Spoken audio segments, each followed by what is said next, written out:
right. What's up, Honolulu Blues listeners? This episode is sponsored by the app Autograph. Use the code GOLIONS, one word, when you sign up. The only app that scours all social media platforms to bring you all of your favorite team's content, keeping you as up to date with the Lions news as Dan Campbell himself. Autograph also has fee-free tickets. Yeah, you heard me. Stop buying $100 tickets with $300 worth of fees added on top.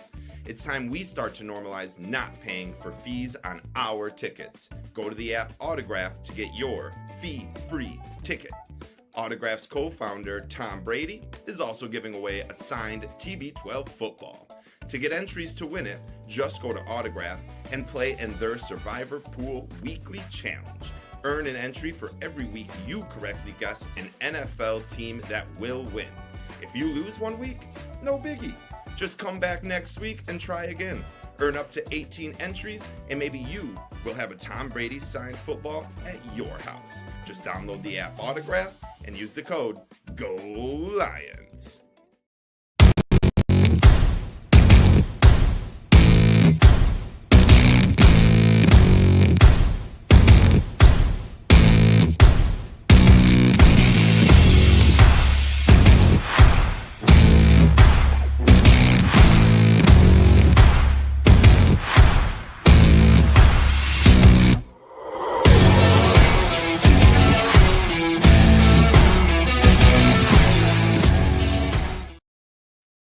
Hey, eat 'em up, Tigers, eat 'em up. Hey, eat 'em up, Tigers, eat 'em up. Hey, eat 'em up, Tigers, eat 'em up. Hey.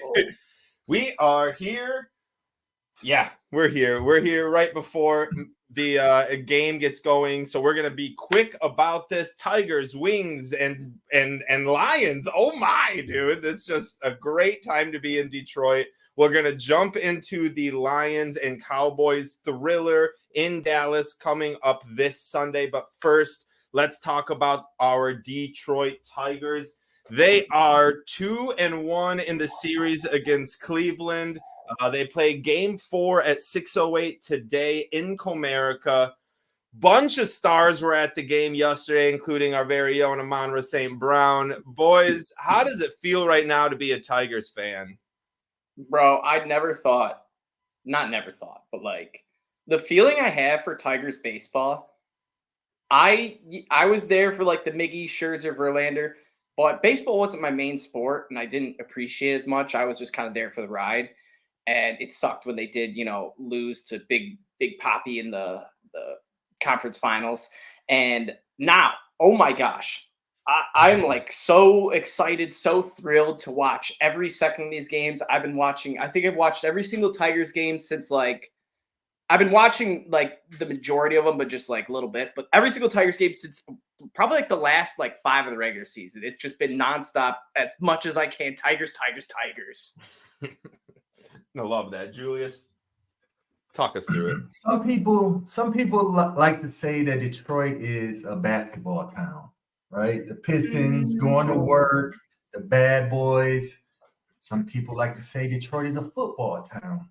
Our glorious Honolulu Blues. Our long-suffering Lions that we hope is ready to jump that hurdle. Some people call Detroit hockey town. We won more Stanley Cups than any American city.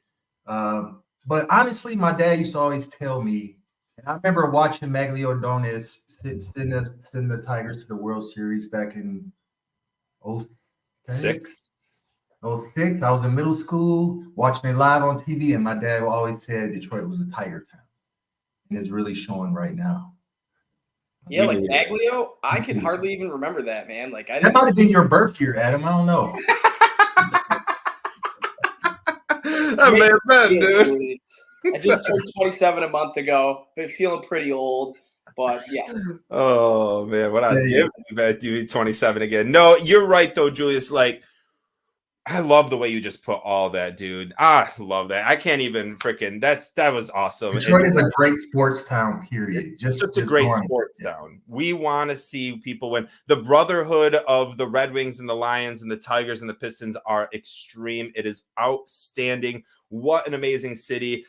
Boys, do you prefer a Yankees or a Royals series win if we make it to the ALCS? Who would you rather see? Doesn't matter. Tigers in 4. Boom! Royals. I want the Yankees. I am not gonna lie. As much as I want the Royals, because that's our easier path, I want to beat the Yankees. I feel you, but I'm just on like this magical high right now with the Tigers. Yeah. I just feel like the Royals give me that best chance to give me that keep that fix going. It's a division, though. They know how to play us. They've seen us so many times. Who knows what the Yankees scouting report is against us? And we are the best team. We are the best team right now. We have the best pitchers. And in MLB, in the playoffs, if you have the best pitchers, especially in a cold Detroit night at 45 degrees, then you winning, dude. I ain't scared of nobody. Bring on the Yankees. I'm all in on them. Also, other than the Tigers, we are starting our first of 82 Detroit Red Wing games today. Yeah. Hockey Town, the boys are buzzing, dude. It is a great night to be a sports fan. We got Red Wings at 8 p.m. against Sidney Crosby and the Pittsburgh Penguins. I almost call them the Steelers. Guys, I just want a quick score prediction for our Red Wings tonight. Julius, we'll start with you. Give me a score prediction, Wings and Penguins. 3-0 Wings. I love that, dude. Adam, what you got for score prediction? I'm going to go 3-1 Wings. I think Pittsburgh gets a quick goal, all hyped up, and then Wings just shut them down. I love it. I'm going 4-3 Red Wings and a solid night by Lucas Raymond. That's what I'm looking for. So this card can continue to gain value. All right, Detroit sports. Let's get to what we came to talk about. Our Detroit Lions. What should we talk about? Let's talk about some news.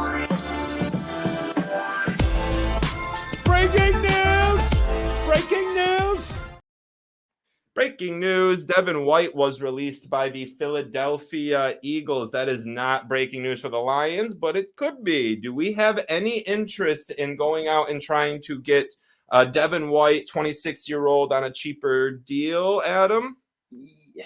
I'm going to say yes. I don't know. I've always liked him. I thought he was a freak in Tampa Bay. When I saw he was still 26 years old, I was like shocked because 26 is young. I'm 27, man. And he went to Philadelphia to try to, join a contender. He supposedly took less money, doesn't play a single snap, gets cut. There was some murmurs of he wasn't a team player, this, that. I think he just wasn't a fit for the team. The defense looked bad, and now he's released. And I will say his fall off is kind of interesting because I don't think he had a great year in Tampa Bay last year. And then obviously he hasn't played a snap this year. So you're like, what's going on? But with Derek Barnes just about being out for the season, I think, I wouldn't be opposed to taking a shot on him.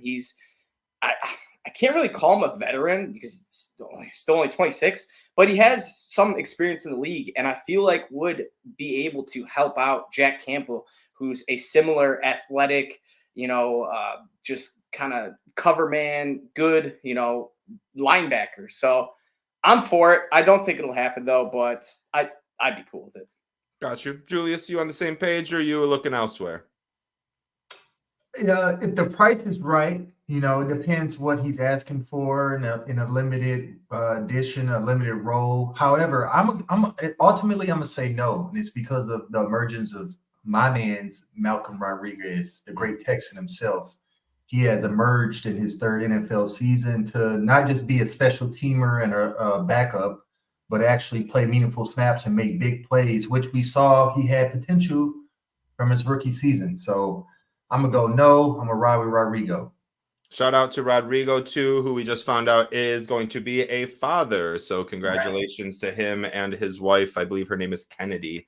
Very exciting news for that. And I agree. I'm going to go with Julius on this, Adam, leave you on an island. Unfortunately, I do not want Devin White. I think our linebacking core is super deep, along with who I can't remember his name, but who was the kid from Saginaw Valley State who made our practice squad. And it was this awesome thing, dude. I haven't even seen him. I'm more interested in him, and I get Devin White's Devin White, but I like our team, right? It's our team always reminds me of like I got not so much, but still a little bit when it comes to our depth. The Miracle on Ice USA hockey team, right? And there's a part in the movie where they're like, these aren't the best guys. And he's like, I'm not looking for the best guys. I'm looking for the right guys, right? And it's one of the coolest fucking lines that, what's his name, gives us. I can't remember his name, but I can't remember his name. But anyways, Kurt Russell. Who plays that coach? Is it Kurt Russell? I can't remember. It is Kurt Russell. I think it is. Okay. So it's like one of the best lines Kurt Russell gives us, right? And that's how the Lions remind me. We don't need the best players. We need the right players. And if we're signing you now this late in the season, you weren't one of the best. You weren't one of the right players at the start. So I just don't believe in you now at this point. I would rather have a guy last person on our practice squad like Allen Robinson or Tim Patrick almost. I don't want to say I want them more than Devonta Adams, but they just feel like more of Lions guys than a Devonta Adams would, honestly. So I like the idea of passing on him. Lions came out of week 5 after the bye week very healthy, which is awesome, but it begs the question, I'm curious, how do you think, and we're going to let Julia start here, how do you feel about the week 5 bye?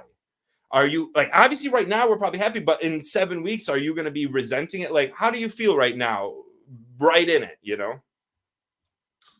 It is very advantageous to have sort of middle of the season bye, which I think the Lions have had the last couple of years, where they had like week 8, week 9, week 10. That's probably usually the best time injury wise that guys can heal up, kind of get that mid-season break. So week 5 is kind of early.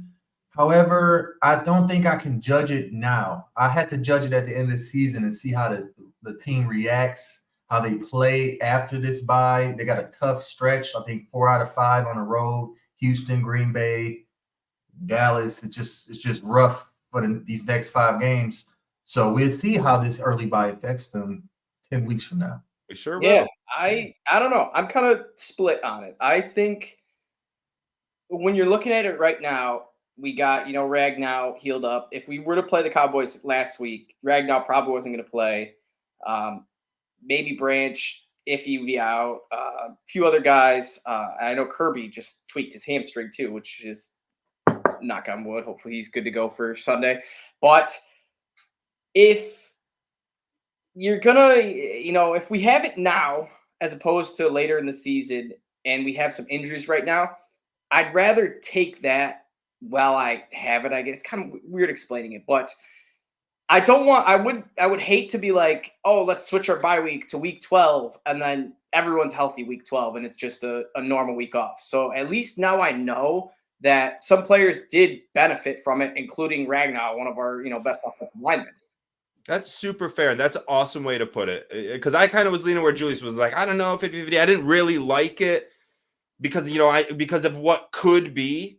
But you're right, Adam. Like, these guys were injured and needed this rest right now, and what benefited them. And in 7 weeks, who knows what it'll be like. But right now, we know that this bye week came at a good time for a certain amount of players, especially key players like Branch and Ragnow. We'll keep it moving because this show is going to be quick. We're going to talk about Lions Cowboys. So my first question to you, Adam, will the Cowboys make the playoffs this year? I don't think so. And part of that is because I think the Eagles are still, the Eagles, I think they'll split with them.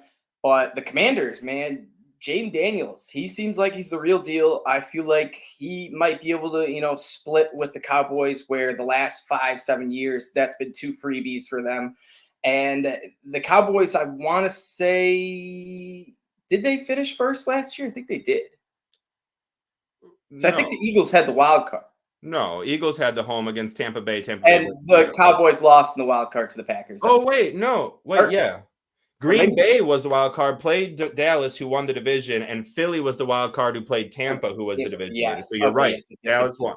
Yeah, so now they're in kind of similar boat as all the other 1 seeds. They've got a tough schedule. I don't know who they play, but I think with, Parsons getting injured, DeMarcus Lawrence getting injured, their Brandon Cooks injured, they're pretty much just down to Dak and CeeDee. It's like literally their whole team. And I do think Dak and CeeDee are going to give us hell, but I think it's going to be one of those games where we just kind of let them do their thing and shut everyone else down, and they look good, but we get the dub. So I don't think the Cowboys make it. I think They could be close. I think they're right at like a 10-7, 9-8 type team, and that could do it. But I think with the NFC, how just kind of very even it is with the 49ers, the Seahawks, the Falcons, Bucks, Saints, maybe Eagles, Commanders. I feel like all those teams could be wild card teams. So I, as of now, going to say no. All right. No, Julius, my question for you is: how will the refs impact this game on Sunday?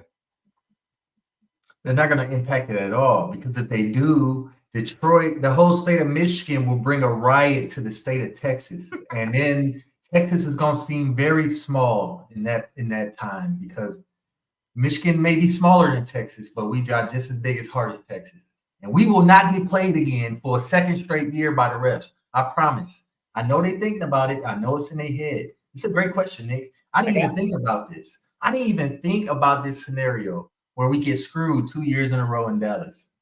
Shout out to my brother. He'll be there, and he will be representing a Detroit cop. Try some refs. I send my Detroit cop brother down to the field to arrest you for abuse. Years of abuse, actually. You should be thrown under the jail. This won't happen 2 years in a row. Amen. Oh, real quick, little ref stat. NFL ref stats posted a tweet. We're getting ref by John Hussey, who I'm not familiar with, but the home teams are 82, 48, and 5 against the spread against him. Spread doesn't really mean much. That actually kind of does, because the Lions are favored. Hussey, since 2016, is 3-1 in 2024. This crew calls 60% of penalties on offense. Pretty much what it's saying.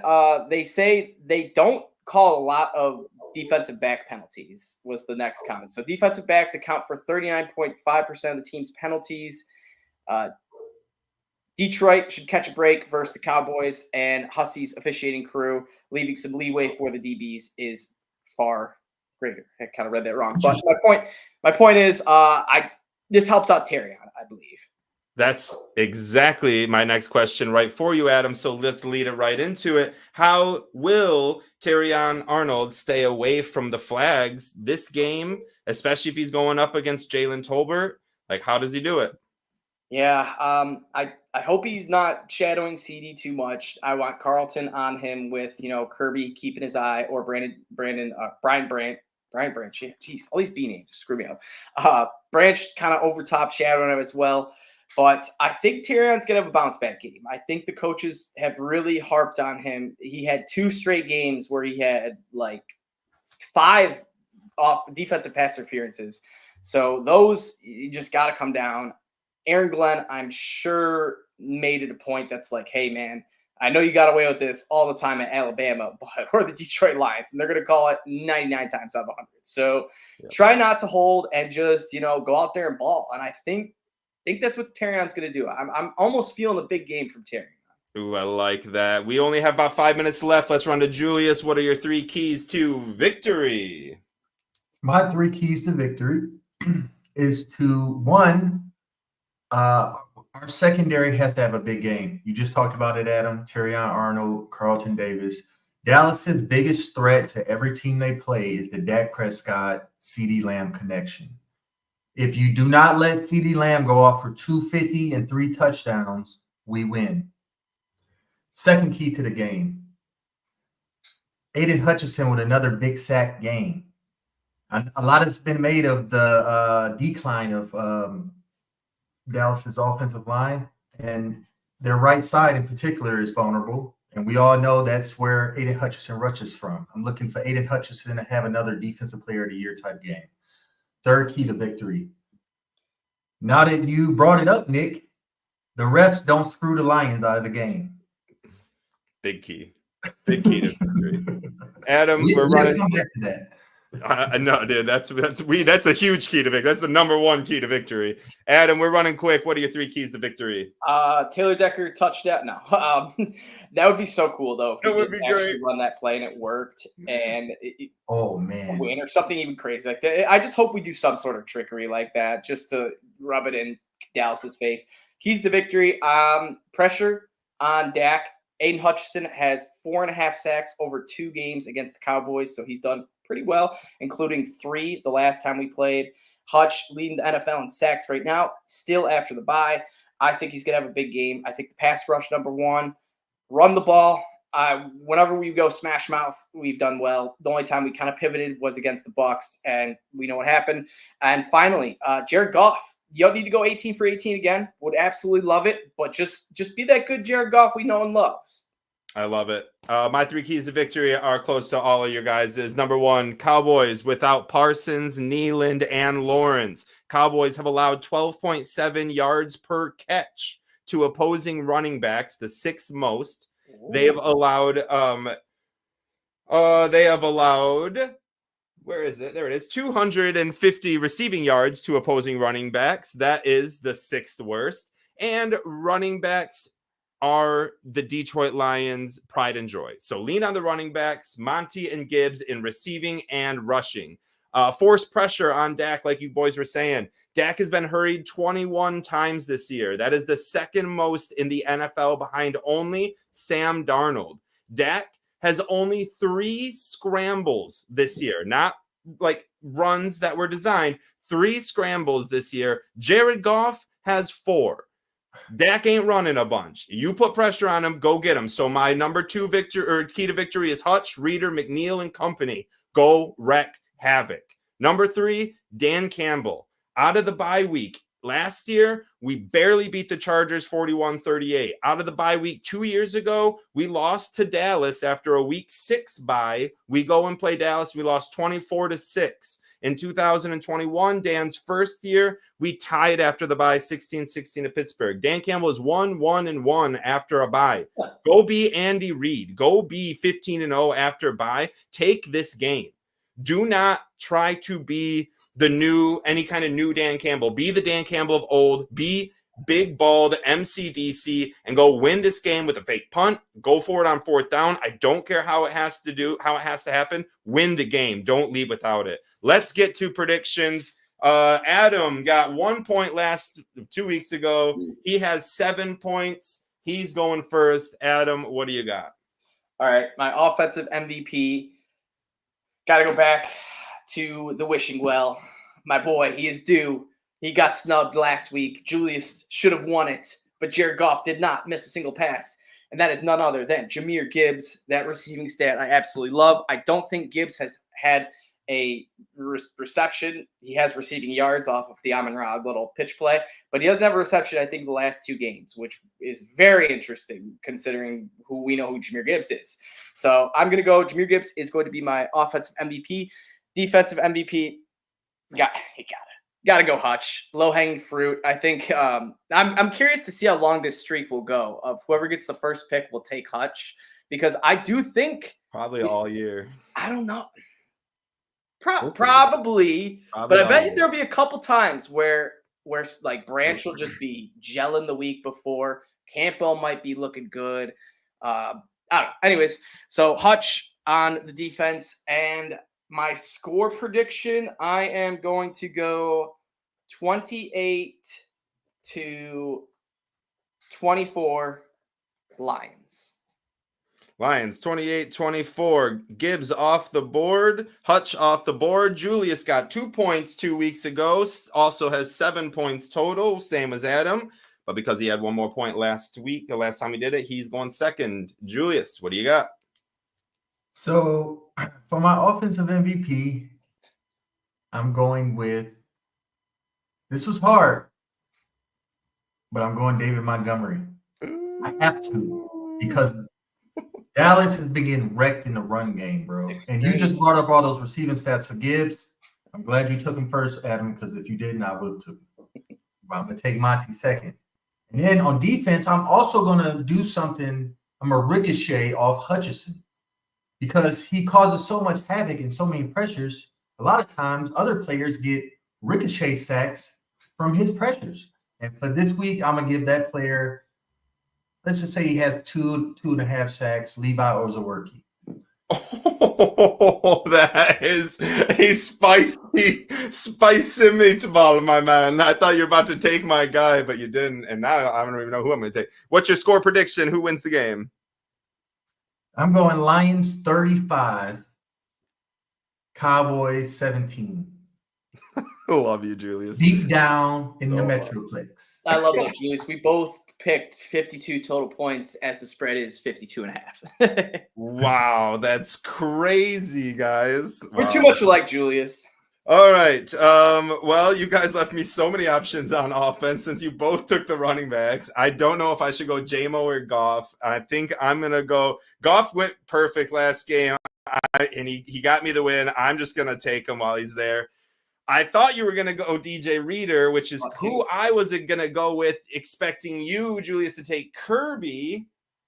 But now that this is all going down, I think I might just have to try to take. Actually, I'm gonna keep on the D line. I'm gonna go with Reader. I'm gonna go. Reader has 2 to 2.5 sacks because Hutch brings them into it. So we're all on the defensive line. I'm gonna go Lions. Big victory in Dallas, 24 to 22. I don't know how Cowboys are gonna get 22, but they will. 24-22 Lions. That was our show. Adam, take us out. Woo! No, not part of the show. But as always, check us out on Twitter and Honolulu Blues _. We got all the good stuff. Currently posting lots of Tigers updates. We'll be posting all the Tigers. Hopefully, Torque bombs, Riley bombs, Veerling grabs. That was an insane catch yesterday. And also, too, third baseman. That has been the difference maker in 2 of these 3 games with the McKinstry bobble and the Veerling grab. And as always, check us out individually at the 5th Top 4 Julius, Nick Faber NFL for Nick, and Everyday FFB for myself. And as always, go Tigers and Lions!